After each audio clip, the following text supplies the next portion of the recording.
ഇന്ന് നമ്മൾ ധ്യാനിക്കാൻ പോകുന്നത് 21 സങ്കീർത്തനത്തിൻ്റെ 2-ാമത്തെ വാക്യമാണ്.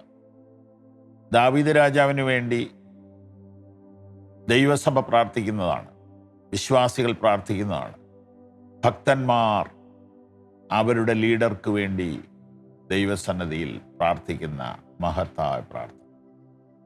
ഒന്നുകൂടെ ഞാൻ ഓർപ്പിച്ചോട്ടെ, നമ്മുടെ ലീഡേഴ്സിന് വേണ്ടി നമ്മളല്ലേ പ്രാർത്ഥിക്കേണ്ടത്?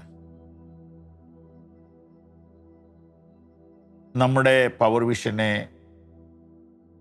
ഒത്തിരി വർഷങ്ങൾക്ക് മുമ്പ് ഉദരത്തിൽ ചുമന്ന ദർശകൻ ചെയർമാൻ ഡോക്ടർ KC ജോണിന് വേണ്ടി നിങ്ങൾ പ്രാർത്ഥിക്കുന്നുണ്ടോ?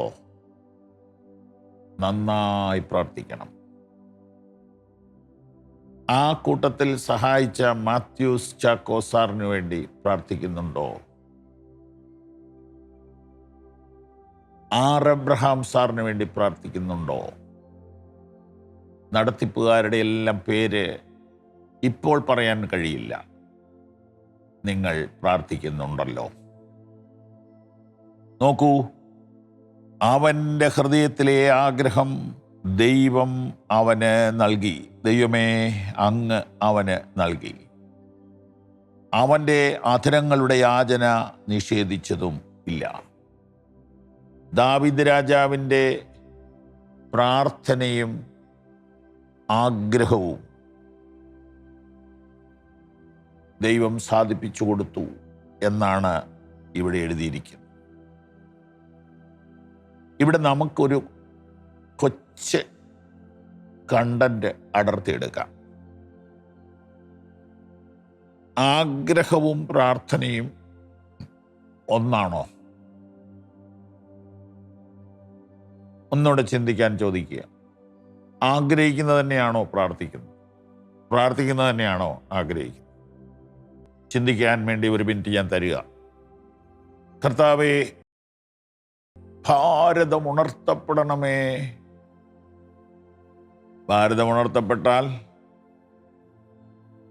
ഭാരതത്തിലെ 146 കോടി മനുഷ്യർ ഉണർത്തപ്പെട്ടാൽ, അവർ ബൈബിളിലേക്ക് വന്നാൽ അവരെ സ്നേഹിക്കാൻ നീ തയ്യാറാണോ? ശരിക്കും നീ അത് ആഗ്രഹിക്കുന്നുണ്ടോ? അവിടെ നിന്ന് താഴോട്ട് വന്ന് കേരളത്തിൽ വന്നിട്ട്, അവനവൻ്റെ ജില്ലയിലേക്ക് വന്നിട്ട്, അവനവൻ്റെ പഞ്ചായത്തിലേക്ക് വന്നിട്ട് ഒന്ന് പ്രാർത്ഥിച്ചേ. കർത്താവേ, എൻ്റെ പഞ്ചായത്തിനെ നീ അനുഗ്രഹിക്കണേ എന്ന് പറഞ്ഞാൽ ആ പഞ്ചായത്തിലെ ഏറ്റവും പാവപ്പെട്ടവനെ നിനക്ക് സ്നേഹിക്കാൻ പറ്റുമോ? ഏറ്റവും ഉഴപ്പനായ മനുഷ്യനോട് സ്നേഹപൂർവ്വം ഇടപെടാൻ പറ്റുമോ? പ്രാർത്ഥിക്കുന്നത് ആഗ്രഹിക്കുന്നതല്ല പ്രാർത്ഥിക്കുന്നത്. പ്രാർത്ഥന മിക്കവാറും ആത്മാർത്ഥതയില്ലാത്തതും ശ്രദ്ധയില്ലാത്തതും ഏകാഗ്രതയില്ലാത്തതും ചടങ്ങ് മാത്രമായതും ആയിത്തീരുന്നുണ്ട്. വിനയത്തോടുകൂടെ പറയുന്നു, പ്രാർത്ഥന തന്നെയായിരിക്കട്ടെ ആഗ്രഹം. ഞാൻ യഹോവയോട് ഒരു കാര്യം അപേക്ഷിച്ചു, അത് തന്നെ ഞാൻ ആഗ്രഹിക്കും. യഹോവയോട് ഒരു കാര്യം അപേക്ഷിച്ചു, അത് തന്നെ ഞാൻ ആഗ്രഹിക്കും. അപേക്ഷിച്ചത് തന്നെ ആഗ്രഹിക്കണം. ഞാൻ ഉദാഹരണം പറഞ്ഞാൽ പിണങ്ങരുത്. പ്രാർത്ഥിക്കുകയാണ്, കർത്താവേ, ഞങ്ങളുടെ പാസ്റ്റർക്ക് നല്ല ഒരു വീട് കൊടുക്കണേ. എന്നിട്ട് ആ നല്ല വീടിൻ്റെ ഉദ്ഘാടനത്തിന് ചെല്ലുമ്പം മാറി നിന്ന് കുശുമ്പ് കുത്തുന്നത് ശരിയാണോ? അടുത്ത പ്രാർത്ഥന, കർത്താവേ, ഞങ്ങളുടെ പാസ്റ്റർക്ക് ഒത്തിരി യാത്രയുണ്ട്, ഒരു നല്ല കാറ് കൊടുക്കണമേ. അപ്പോൾ ഒരു ടൊയോട്ട ഹൈക്രോസ് ഹൈബ്രിഡ് പാസ്റ്റർ മേടിച്ചു. പിറ്റേ ആഴ്ചയിൽ ടൊയോട്ട ഹൈക്രോസ് ഹൈബ്രിഡ് കണ്ടപ്പോൾ ഒരു സഹോദരി മറ്റേ സഹോദരിയോട് പറയുക, ഇപ്പം ഇത് മേടിക്കേണ്ട വല്ല കാര്യം ഉണ്ടായിരുന്നു, എന്തോരം പാവപ്പെട്ടവർ നമ്മുടെ ഇടയിലുണ്ട്. ഞാൻ പാവപ്പെട്ടവരെ സ്നേഹിക്കുന്ന ആളാണ്, കഴിവുള്ള പോലെയൊക്കെ സഹായിക്കുന്ന ആളുമാണ്. പക്ഷെ നീ പ്രാർത്ഥിക്കുകയാണെങ്കിൽ അത് ആഗ്രഹിക്കതേ പ്രാർത്ഥിക്കും.